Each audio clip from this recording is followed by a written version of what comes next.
दोस्तों नमस्कार। बंगाल की सरकार को बनने के बाद पहला जुमा था और जिस तरीके से शुभेंदु सरकार ने जो आदेश दिया था कि सड़क पर नमाज नहीं होगी, जो योगी आदित्यनाथ ने उत्तर प्रदेश के अंदर जो नमाज सड़कों पर करते थे उनको लठ बजा करके जो सीधा किया था, उसी तरह से आज बंगाल के राजा बाजार में पुलिस वही काम कर रही है, पर वो अभी थोड़ा प्यार से काम कर रही है। उस तरीके से नहीं कर रही है जैसे उत्तर प्रदेश की पुलिस काम करती है। प्यार से समझा रही है और कह रही है कि आप जाइए, जो नमाज अदा करनी है वो अपनी मस्जिद में जाके करिए। ये बंगाल की सरकार है। जिस समय ममता की सरकार थी उस समय क्या हाल था। राजा बाजार जो भीड़ भाड़ वाला रास्ता वो जुमे के दिन बंद हो जाता था और वहां पर किसी तरह का कोई आवागमन नहीं होता था। उसके बाद नमाज अदा रोड पर होती थी। ये शुभेंदु सरकार है और इसने जो आदेश दिया है वो आदेश दिया है कि किसी भी शहर में किसी भी सड़क पर नमाज नहीं होगी तो नहीं होगी। अब पुलिस पूरी मुस्तैदी के साथ चारों तरफ खड़ी हुई है और आप देख रहे होंगे कि किस तरीके से अब लोग वहां से जो सड़क पर कब्जा करने के लिए इकट्ठे होकर के आए थे वो धीरे धीरे मस्जिद की तरफ चलते जा रहे हैं।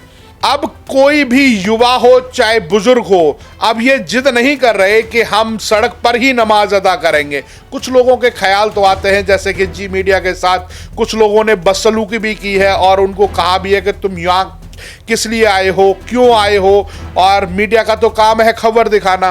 तब बदतमीजी पर भी ये सीधे उतर आते हैं और युवाओं से जब पूछा जाता है कि आप सड़क पर नमाज अदा करोगे या मस्जिद के अंदर नमाज अदा करने जाओगे, तो सीधा सीधा कुछ लोग तो कहते हैं कि हम यही अदा करेंगे, ये हमारा समय भी आएगा और हम समय के साथ सब कुछ करेंगे। जो कुछ सुलझे हुए मुस्लिम हैं, जो बुजुर्ग हैं, जो समझदार व्यक्ति हैं, वो कहते हैं कि जी हम तो मस्जिद के अंदर ही नमाज अदा करने जाते हैं।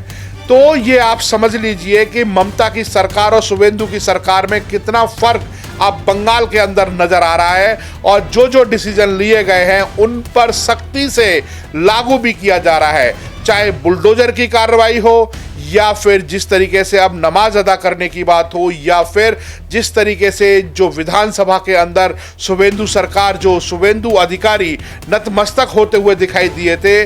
आपने एक चुनाव के समय में जरूर एक वीडियो देखा होगा और उस वीडियो को देख करके आपने कहा होगा कि कहीं ना कहीं जो कनेक्शन है वो योगी से जरूर मिलेगा। योगी जी के पैरों में अपना सिर रख करके वो आशीर्वाद लिया था और उस आशीर्वाद को लेकर के वही सरकार बनाई और उस सरकार को बनाने के पहला जुमा था तो उस पर ऐसा डिसीजन दिया गया। अब यहाँ ना गाय कटेगी, ना यहाँ पर स्लॉटर हाउस इस तरीके से जैसे धड़ल्ले से चलते थे वो चलेंगे, ना ही नमाज अदा की जाएगी। ये शुभेंदु की सरकार है और ये शुभेंदु की सरकार अब वो दिखाएगी कि जो बांग्लादेश या बांग्लादेश से बाहर और या हिंदुस्तान से बाहर बैठे हुए जो लोग सपना देख रहे थे कि बंगाल के अंदर जो तांडव हम करना चाहते हैं वो कर सकते हैं, तो वो अब सपना वो गलफत में ना रहे। अब यहाँ पर बुलडोजर की सरकार है और यहाँ बुलडोजर धनाधन चलने वाला है, क्योंकि एक अवैध फैक्ट्री पर बुलडोजर चल चुका है। ये संकेत है और ये पहला जुमा है, इस पर सख्ती इतनी है कि आप प्यार से समझ जाएं। योगी आदित्यनाथ ने भाषणों में कहा था कि गाय को कटने नहीं देंगे और हिंदुओं को बंटने नहीं देंगे। अब वही शुभेंदु सरकार और शुभेंदु अधिकारी उसी लेवल पे काम कर रहे हैं और उन्होंने दिखा दिया है कि किस तरीके से सरकार चलती है। ममता और ममता के गुर्गे इसी वजह से बिलबिलाए हैं कि आखिरकार अभी तो जुमे 4 दिन हुए हैं सरकार को आए और ये पहला जुमा है। अब पहले जुमे पे इतनी शक्ति है तो आने वाले समय में कितनी शक्ति होगी।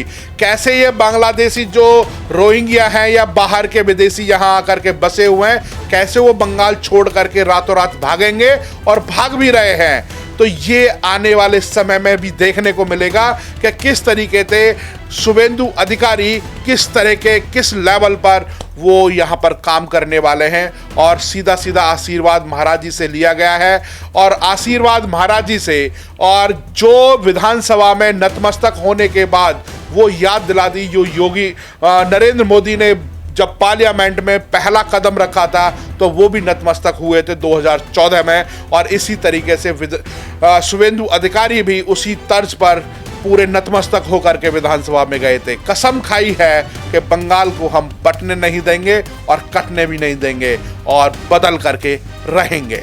जय हिंद, जय भारत।